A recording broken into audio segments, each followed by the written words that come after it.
ఓం శ్రీ సద్గురు చరణారవిందాభ్యాం నమః. ఓం శ్రీ గణేశ శారదా సద్గురు మంగళమూర్తిభ్యో నమః. ఓం నమో భగవతే వేదవ్యాసాయ నమః. ఓం నమః ప్రణవార్థాయ శుద్ధ జ్ఞానైకమూర్తయే నిర్మలాయ ప్రశాంతాయ దక్షిణామూర్తయే నమః. ఓం ఈశ్వరో గురురాత్మేతి మూర్తిభేద విభాగినే వ్యోమవద్వ్యాప్త దేహాయ దక్షిణామూర్తయే నమః. శ్రీ గురుగీత ద్వితీయోధ్యాయము. అయితే తాను పరబ్రహ్మానుభవానందము చేత భరితుడై ఉండి కూడా సంతుష్టుడవుతూ ఉంటాడు. వానికి పొందవలసినది ఉండదు, వాడు కోరదగినది ఉండదు. వాడు కోరకుండానే వాని వద్దకు వచ్చినటువంటి ఏ భోజనాదులైతే ఉన్నాయో వాటిని సర్వము కూడా ఆ విధంగా నిరీహతోటి ఏ కోరిక లేకుండా అనుభవిస్తూ ఉంటాడు. అలా అనుభవించేవాడు ఒకవేళ లభించకపోయినా కూడా ఊరకనే ఉంటాడు. అలాగే స్వల్పంగా లభించినా అధికంగా లభించినా దానిని ఎటువంటి కోరిక లేకుండా అవసరార్థం పూజిస్తూ ఉంటాడు. అంటే సర్వదృశ్య విషయాల యందు కూడా ఆసక్తి అనేటువంటిది వానికి నిశేషంగా నశించిపోయి ఉండడం చేత అతను ఎల్లవేళలా కూడా ఉదాసీనుడే అయి ఉంటూ ఉన్నాడు అనే విషయాన్ని గురించి ఈ యొక్క పరిపూర్ణ బ్రహ్మానుభవాన్ని కలిగిన తర్వాత ఒకే చోట ఉండాలని నియమం లేదు, లేదా సర్వకాలముల యందు కూడా సర్వదా బ్రహ్మస్వరూపుడై వాడు విహరించవచ్చు. ఈ విషయాన్ని గురించి ఇక్కడ ఇంత నిర్దుష్టంగా నొక్కి ఒక్కాణించి తెలియజేసి సర్వజ్ఞ పదమిత్యాహుర్దేహి సర్వమయో భువి సదానంద సదా శాంతో రమతే యత్ర కుత్రచేత్. ఎవని యొక్క ఆత్మ అయితే సదా ఆనంద స్వరూపమై ఉంటుందో, శాంత స్వరూపమై సర్వత్రా కూడా వ్యాపించి అన్ని చోట్ల కూడా విహరిస్తూ ఉంటుందో, అనగా తన యొక్క ఆత్మయే అందరి యొక్క హృదయంలో కూడా ఉన్నది అని జ్ఞానం కలిగిన వాడు ఎవడైతే ఉన్నాడో వాడు సమస్తాన్ని కూడా తెలిసినటువంటి ఆత్మస్వరూపుడే అగుచూ ఉన్నాడు. ఆ ప్రకారంగానే సర్వత్రా కూడా వ్యాపించి తన స్వరూపంగా కూడా తెలుసుకోవడమే సర్వజ్ఞ యొక్క స్థానము. నీ సర్వము కూడా అంటే ఆ సర్వజ్ఞుని యొక్క స్థానాన్ని అధిష్ఠించిన వాడు అవుతూ ఉన్నాడు. ఎలాగా అంటే ఎవని యొక్క ఆత్మ అయితే ఏ విధంగా పరబ్రహ్మానుభవం చేత ఎవడైతే అటువంటి ఆనందము చేత పరబ్రహ్మానుభవానందము చేత భరితుడై సంతుష్టుడైనటువంటి వాడు ఎవడైతే ఉన్నాడో, ఎవడికి ఇంకా పొందవలసినది కోరవలసినది చెందవలసినది లేకుండా నిరీహతో వచ్చిన దాన్ని మాత్రమే అనుభవిస్తూ ఏ కోరిక లేకుండా ఉదాసీనంగా ఉండగలుగుతున్నాడో మరి అటువంటి వాడు అంటే ఎవని యొక్క ఆత్మ అయితే ఎల్లవేళలా కూడా వాని యొక్క స్వరూపము ఆనంద స్వరూపమయ్యి శాంత స్వరూపమయ్యి సర్వత్రా కూడా వ్యాపించి అన్ని చోట్ల విహరిస్తూ ఉన్నదో, అంటే వాడు ఎందెందుకెళితే అందందు సర్వత్రా శాంతియే నిలకడగలిగి స్థిర రూపమై ఉన్నట్లుగా విహరిస్తూ ఉన్నాడు. అనగా తన యొక్క ఆత్మే అంటే ఇక్కడ తన ఆత్మ ఇతరుల ఆత్మ ఒకటి కదా అంటే ఒకటే. ఏ విధంగా మమాత్మ సర్వభూతాత్మ, నాలో ఏ శుద్ధ చైతన్య సాక్షిత్వ స్వరూపం అయితే ఉన్నదో సర్వ ప్రాణికోటులోనూ కూడా అదే ఉన్నది. ఆ ప్రాణికోట్లలో ఉన్నటువంటి సర్వేక సమస్తమైన విశుద్ధ చైతన్య స్వరూపం ఏదైతే ఉన్నదో అదే నాయందు ప్రసరిస్తూ ఉన్నది.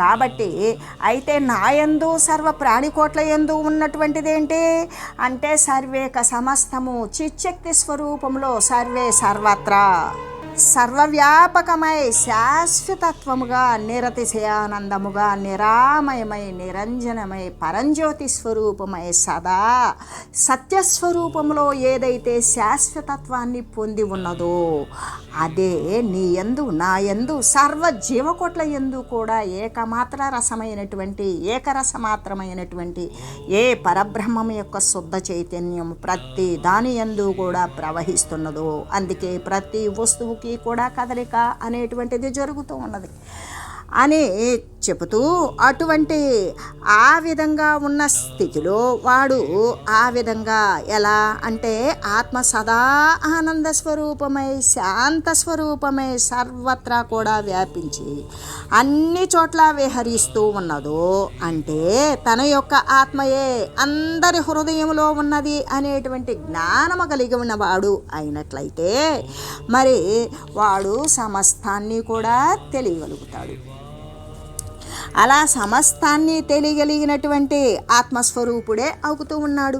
ఎందుకు? నా యందు ఏ శుద్ధ చైతన్యం ద్వారా సర్వ జగదృశ్యాల యందు దేహమునందు కూడా కదలికలు, మార్పులు, చేర్పులు ఇవన్నీ కూడా నిత్య నూతనంగా మరి కనబడుతూ ఉన్నవి. అంటే దీనికి ఆధార మూల వస్తువేంటి? ఆ శుద్ధ చైతన్య పరమాత్మ వస్తువే. దాని యొక్క ఆసరా ఆధారము లేకపోతే ఇవన్నీ కూడా ఇంత శుద్ధంగా ప్రవృద్ధమానమై ఇలా ఉండవు. వీటికి కదలికలు అనేవి ఉండవు, అసలు వస్తుతతే ఉండదు. అయితే ఆ యొక్క అంటే సర్వమునందు నిలకడగలిగి ఉన్నటువంటి ఏ విశుద్ధాత్మస్వరూపమైనటువంటి ఆత్మస్వరూపుడే అవుతూ ఉన్నాడు అటువంటి వాడు ఆ ప్రకారంగానే సర్వత్రా వ్యాపించి ఉన్నటువంటి అంటే నాలో ఉన్నటువంటి ఈ ఆత్మస్వరూపము నేనెవరై ఉన్నాను. ఇప్పుడు మళ్ళీ నేను నాలో అనేటువంటి రెండు భావాలు కాదు. అంటే నాలో ఉన్నటువంటి ఏ ఆత్మస్వరూపమైతే ఉన్నదో అదే నేను. ఇంకక్కడ నాలో నేను నాకు అనేటువంటి విషయాదులు లేవు. అప్పుడు ఏ ఆత్మస్వరూపమైతే అయి ఉన్నానో నేను ఆ ప్రకారంగానే తన యొక్క ఆత్మస్వరూపమే సర్వత్రా కూడా వ్యాపించి ఉన్నటువంటి ఆత్మస్వరూపాన్ని చూడగలుగుతాడు. అంటే సర్వంలో మొట్టమొదటగానే దృశ్యంలో ఎతకడానికి ఆత్మస్వరూపాన్ని ఎతకడానికి పోతే అక్కడ విచ్ఛిన్నమైనటువంటి మరి ఖండితమైనటువంటి వస్తుతతి మాయాతతి అదే కనబడుతుంది. కానీ మరి అఖండ స్వరూపమైనటువంటి పరమాత్మ తత్వం సిద్ధించదు. ఎందుకు? ఆ పంచభూతాల యొక్క సూక్ష్మ స్వరూపం ఏంటి? తన యొక్క దేహమే. ఆ సూక్ష్మమునందు ఉన్నటువంటి స్థూలము అంటే కూడా మహత్తు కంటే ఇంకా బృహత్తరమైనది, సర్వము వ్యాపించినది ఆ ఆత్మతత్వం ఏదైతే ఉన్నదో తన యొక్క పంచభూతాలలో సూక్ష్మాంశము అనుకున్న ఈ అంశమునందు సర్వము తాను వ్యాపించి ఉన్నటువంటి పరబ్రహ్మ శుద్ధ చైతన్య సత్తా మాత్రమే అయ్యున్నప్పుడు సర్వేక సమస్తం కూడా ఆ సత్తానే అయ్యున్నది అనేటువంటి రూఢివాడు ఎప్పుడైతే పడతాడో సదా సర్వత్రా ఎల్లవేళలా ఎల్లకాలము ఏ ప్రదేశమునందు చూసినా కూడా తనను తాను పరబ్రహ్మ చైతన్య సత్తామగానే భావిస్తాడు. ఆ విధంగానే చూస్తాడు. నేను చైతన్య శుద్ధ చైతన్య సత్తానే అనేటువంటి విషయంగానే వాడు రూఢిపడి ఉంటాడు. ఇంకక్కడ మనిషి, దృశ్యము, దేహము ఇటువంటి విషయాదులు అనేటువంటి ఈ యొక్క ఖండితమైనటువంటి దృశ్య విషయాలు అని యొక్క మదికి తోస్తాయా? మదికి తోచు. ఎందుకు? అక్కడ మది మనసు అనేటువంటిది లేదు. సర్వేక సమస్తం కూడా ఆ పరమ చైతన్య సత్తా మాత్రమే.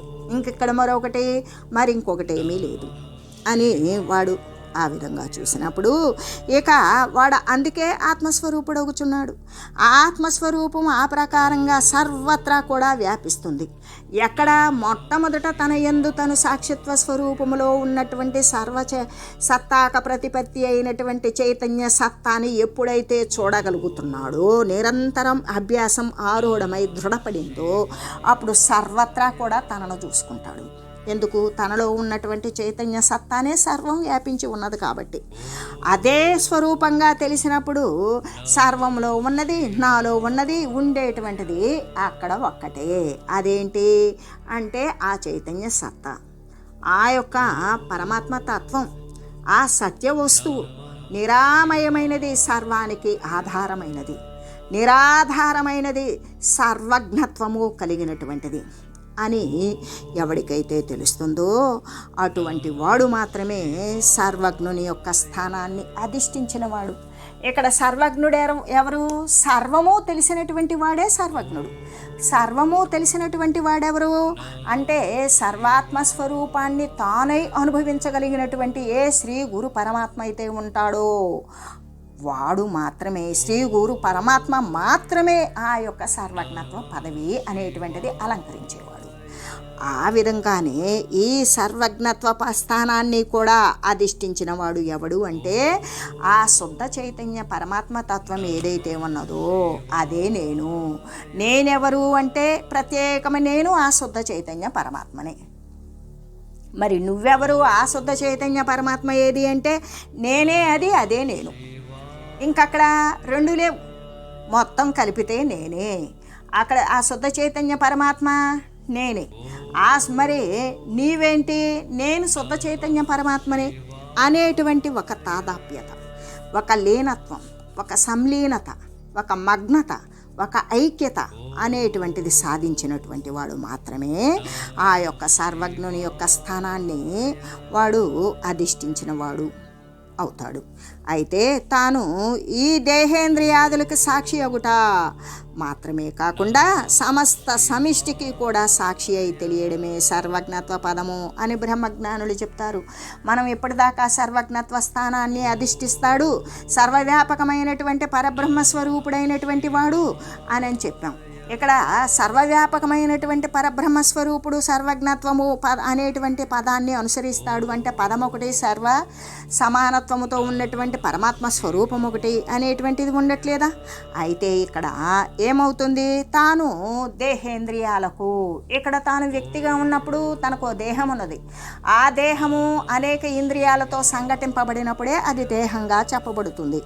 అయితే తన యొక్క దేహేంద్రియాదులకి సాక్షిత్వ స్వరూపం సర్వ ఇంద్రియానికి కూడా కదలిక కలుగుతుంది. అంటే అంతర్బహిర్వ్యాపకంగా సర్వే సర్వత్రా సర్వవ్యాపకమై ఉన్నటువంటి ఆ శుద్ధ చైతన్య సాక్షిత్వ స్వరూపం ఏదైతే ఉన్నదో దాని ద్వారా మాత్రమే ఈ సమిష్టి ఇంద్రియాలకు, ఇక్కడ ఇంద్రియాలు అంటే 25 తత్వాలు, 25 తత్వాలే మనం ముఖ్యంగా చెప్పుకుంటాం. 25 అని చెప్పొచ్చు, 36 అని చెప్పొచ్చు, 24 అని చెప్పొచ్చు, 96 అని చెప్పొచ్చు, 108 అని చెప్పొచ్చు.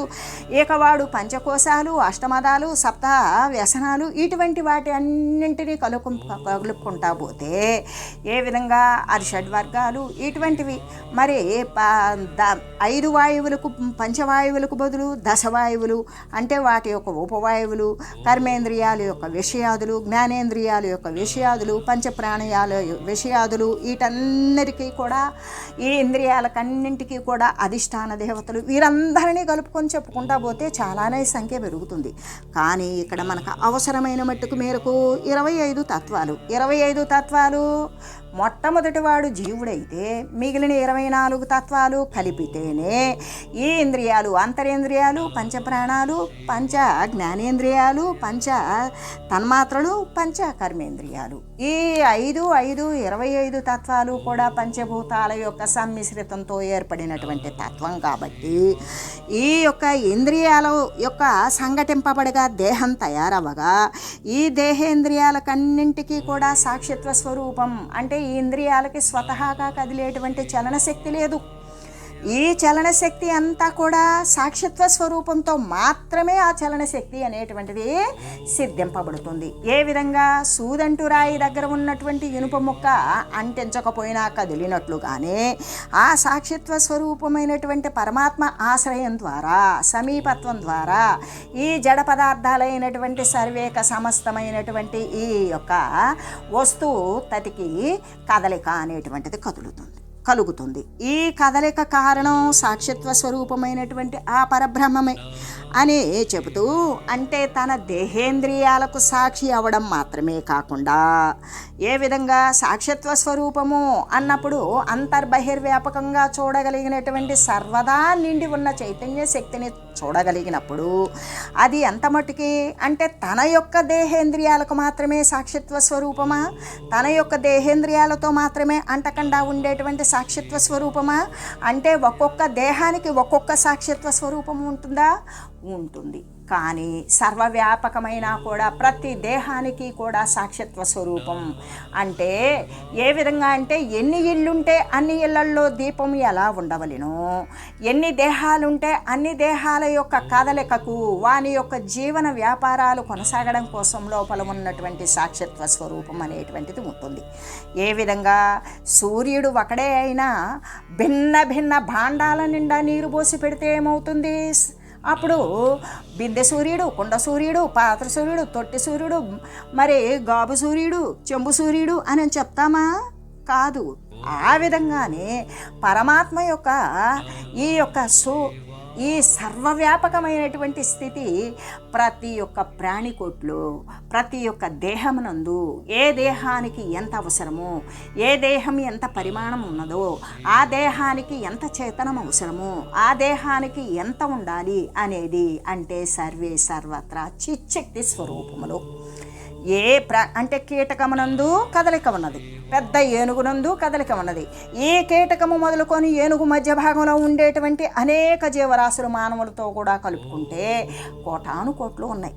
వీటన్నింటికీ కదలిక ఉంది. అంటే ప్రతి దేహానికి కూడా కదలిక కలిగించేటువంటి, చేతనత్వాన్ని కలిగించేటువంటి చైతన్య, శుద్ధ చైతన్యం ఏదైతే ఉన్నదో సదా సర్వవ్యాపకంగా అని చెప్పేది ఎందుకు? ఎల్లకాలముల యందు కూడా ఆ యొక్క కీటకానికి ఆయు ప్రమాణం ఒకవేళ నిమిషం మాత్రమే కావచ్చు, కానీ అది మనకు దానికి అది చాలా ఎక్కువే అయి ఉండవచ్చు. ఎందుకు? దేవతలకు కొన్ని కల్పాలైతేనే మరి వాళ్ళకి ఆయు ప్రమాణం. మన దృష్టి మన యొక్క 100 సంవత్సరాల వయసు దేవతలకి చాలా అల్పం కావచ్చు. మరి మనకు 100 సంవత్సరాల వయసు అనేటువంటిది మనకు చాలా దీర్ఘం. కానీ జంతువులు, క్రిములు, కీటకాదులతో పోలిస్తే చాలా దీర్ఘం. కానీ వాటి ఆయు ప్రమాణం మనకు చాలా స్వల్పం, అల్పం. ఈ విధంగా వారి వారి యొక్క పూర్వ దైహికమైనటువంటి మరి పూర్వ కర్మల యొక్క వాసనల బట్టి వాడు ధరించినటువంటి శరీరాలకి ఎంత ఉపయోగమో, ఎంత ఉపయుక్తమో, ఎంత అవసరమో అంత మాత్రమే చైతన్య సిద్ధి అనేటువంటిది అంత కొలమానంగా కేవలం సాక్షిత్వ స్వరూపంలో ఉన్నటువంటి పరమాత్మక తప్ప మరి ఎవరికీ సాధ్యం కాదు. అందుకే సర్వేక సత్తా, సర్వంలో కూడా ఎవరికి ఎంత సత్తా అవసరమో, ఏ దేహానికి ఎంత చేతనం అవసరమో దాని ప్రకారమే ఉంటూ సర్వము వ్యాపించింది ఆయన తప్ప మరొక విషయం ఇంకొకటి ఉన్నది అని చెప్పడానికి ఏమాత్రము సాధ్యమవుతుంది? ఎక్కడా లేదు. ఎందుకు? ఇక్కడ మనం విడివిడిగా ఉన్నటువంటి జంతువులను, పశువులను, స్థావరాలను, జంగమాలను, చరాలను, స్థిరాలను, మరి మనుషులను, క్రిమి కీటకాదులను, సర్ప వృశ్చికాలను, చెట్లు చామాలని, ఇట్లా కొండలు, నదులు, సముద్రాలు, పీఠభూములు, ఇటువంటి వీటినన్నింటినీ గణించుకుంటూ పోతే మనకి చాలా కష్టం. కానీ సర్వము నందు వీటిని మనం విడివిడిగా చూడడానికి అలవాటు పడిపోయాం. కానీ దేనికి ఎంత అవసరము అనేటువంటిది పరమాత్మకు మాత్రమే తెలుసు. కాబట్టి ఏది ఎంతకాలం ఊనుకొని ఉంటుంది, తద్వారా ఏమి జరుగుతుంది, దాని వాసన పరంపర పోతే అది మళ్ళీ మరొక శరీరాన్ని, మళ్ళీ ఒక వస్తుతత్వాన్ని తీసుకొని రావాల్సిన అవసరం లేదు. కానీ ఆ వాసన గ్రంథి మూలంగా నశించిపోవాలి, తనను తాను ఉద్ధరించుకోవాలి అంటే కేవలం మానవ శరీరమే. ఈ మానవ శరీరంలో కూడా ఎటువంటిది అంటే మళ్ళీ దేవతా దేహాలకు కూడా అటువంటి అవకాశం లేదు. దేవతలు సైతం పుణ్యం రూపంలో ఉన్నటువంటి సుఖలాలసతను అనుభవించి వస్తారే కానీ వాళ్ళకు కూడా కర్మేంద్రియాలు అనేటువంటివి ఉండవు. కాబట్టి వాళ్ళు కోరుకున్నప్పుడు మాత్రమే కర్మేంద్రియాలతో కూడుకొని సాక్షాత్కరిస్తారు, పనులు జరుపుకుంటారు. కానీ ఎల్లవేళలా కర్మేంద్రియాలు ఉండవు. కాబట్టి ఈ సర్వ ఇంద్రియాలు కలిగినటువంటి మానవ దేహంలో ఈ యొక్క రసాతలంలో ఉన్నటువంటి ఆ పాతాళ లోకంలో ఉన్నటువంటి ఆ యొక్క రాక్షసుల దేహంలో ఉన్నటువంటి జ్ఞానం ప్రవృద్ధమానమై వాళ్ళు తరించడానికి మాత్రమే ఉపయుక్తంగా ఉంటుంది. అంటే ఎన్ని శరీరాలు ధరించినా కోటాను కోట్ల 84 లక్షల రకాల జీవజాతులు అని మనకు చెప్పబడింది శాస్త్ర ప్రకారం. ఈ 84 లక్షల రకాల జీవజాతులు ఇవన్నీ కూడా తరించాలి అంటే మానవ శరీరాన్ని ధరించే. ఏ విధంగా అంటే ఆకాశ గమనం చేయాలి అన్నప్పుడు మనకి ఏమీ అవసరం? విమానం అవసరం. ఆ విమానం అవసరమైనప్పుడు ఆ విమానాన్ని అధిరోహించినప్పుడు మాత్రమే మనం ఆకాశంలో నడవగలుగుతాం, ఆకాశంలో ప్రయాణించగలుగుతాం, లేకపోతే ప్రయాణించలేం. మరి అలాగే అంటే ఆకాశ వీధుల్లో పోగలిగినటువంటి ఆ యొక్క వస్తుజాలం వల్ల మాత్రమే మనం ఆకాశగమనం అనేది చేయగలుగుతాం. అలాగే ప్రతి ఒక్కరూ కూడా ఏ విధంగా అంటే ఈ యొక్క శరీరాల యొక్క రాకపోకలను శాశ్వతంగా ఆపి పరమాత్మ పదమునందు ఎవరైతే లీనమవ్వాలి అనేటువంటి జ్ఞానాన్ని సముపార్జించుకోవాలి అంటే తప్పనిసరిగా మనుష్య దేహం అనేటువంటిది ధరించవలసిందే. అయితే ఇప్పుడు మనకి ఇంకొక సదవకాశం, మనం మనుషులమే, మనకి మనుషులలో కూడా ఉన్నటువంటి అపురూపమైన అమూల్యమైనటువంటి మానవ దేహాన్ని మనం ధరించుకొని వచ్చాం. ఎన్నో పుణ్య కర్మల వశము చేతే మనం ఈ యొక్క దేహాన్ని ధరించి మరి జ్ఞానం అనేటువంటిది లేకపోతే గురువులను అనుసరించి ఆశ్రయించి జ్ఞానాన్ని పొంది కూడా మనం ఇంకా మోసపూరితమైనటువంటి విషయాల పట్లే, మళ్ళీ ఇంద్రియ సంబంధమైనటువంటి విషయాల పట్లే, ఈ ఒక్క జీవితాన్ని గడుపుకోవడానికి చేసేటువంటి మోసకారకమైనటువంటి కీర్తి ప్రతిష్టల కోసం చేసేటువంటి విషయాల కోసం ఇంకా కూడా మనం మోసమే చేస్తే మనల్ని మనం ఉద్ధరించుకుంటున్నామా, మనల్ని మనం అధపాతాళానికి మన చేతులతో మనమే వేసుకుంటున్నామా అనేటువంటి విషయాన్ని మనమే గమనించుకోవాలి. ఆ విధంగా గమనించుకుంటూ ఒకవేళ గమనించుకొని దానిని సవరించుకోగలిగితే మంచిది. ఎందుకు అంటే ఉద్ధరేదాత్మనాత్మానం అవసాదయే ఆత్మైవారాత్మైవ అంటే ఇటువంటి ఎవ్వరి ఆత్మను వాళ్ళే ఉద్ధరించుకోబడినటువంటి ఆత్మ బంధువులాగాను ఉద్ధరింపబడలేనటువంటి ఆత్మ శత్రువులాగాను పనిచేస్తుంది. అట్లాగే తన యొక్క ఆత్మ చైతన్య సత్తా సహితముతో కూడుకొని ఏ విధంగా తన యొక్క దేహేంద్రియాలకు మాత్రమే సాక్షి అయి ఉండడం మాత్రమే కాదు, సమస్త సమిష్టికి కూడా సాక్షి అయి తెలియడమే. ఇక్కడ సర్వ జీవకోట్లు ఉన్నాయి, సర్వ జీవకోట్లకి ఇంద్రియాలు ఉన్నాయి, ఇంద్రియాలకు సాక్షిత్వ స్వరూపం ఉన్నది. ఆ సాక్షిత్వ స్వరూపంలో వెలిగి ఉండేటువంటిది ఏంటి అంటే ఆ శుద్ధ చైతన్యవంతమైన దీప్తివంతమై ప్రజ్వరిల్లే ఆ సర్వ ప్రకాశాత్మై. అదే నాయందు సర్వ జీవకోట్ల యందు కూడా ఉన్నది. ఒక్కొక్క దానికి ఒక్కొక్క సాక్షిత్వ స్వరూపంలో ఉన్నది. ఆ సాక్షిత్వ స్వరూపాన్ని తెలుసుకోవాలి, దర్శించాలి. నిత్యము దాని యందే అనుష్ఠానమై ఉండాలి, అనుస్థితమై ఉండాలి. అంటే తప్పనిసరిగా మరి సువాసనలో పూర్వకమైన జ్ఞాన యోగ్యమైన పుణ్య కర్మ ఫల సంబంధమైనటువంటి మానవ శరీరాన్ని ధరించి కూడా ఈ యొక్క జ్ఞాన మార్గాన్ని అనుష్ఠించలేకపోతే మనకంటే తెలివి తక్కువ వారు మరొకరు ఉంటారా? అస్సలు సాధ్యం కాదు. కాబట్టి అంటే ఉండరు అనే కదా అర్థం.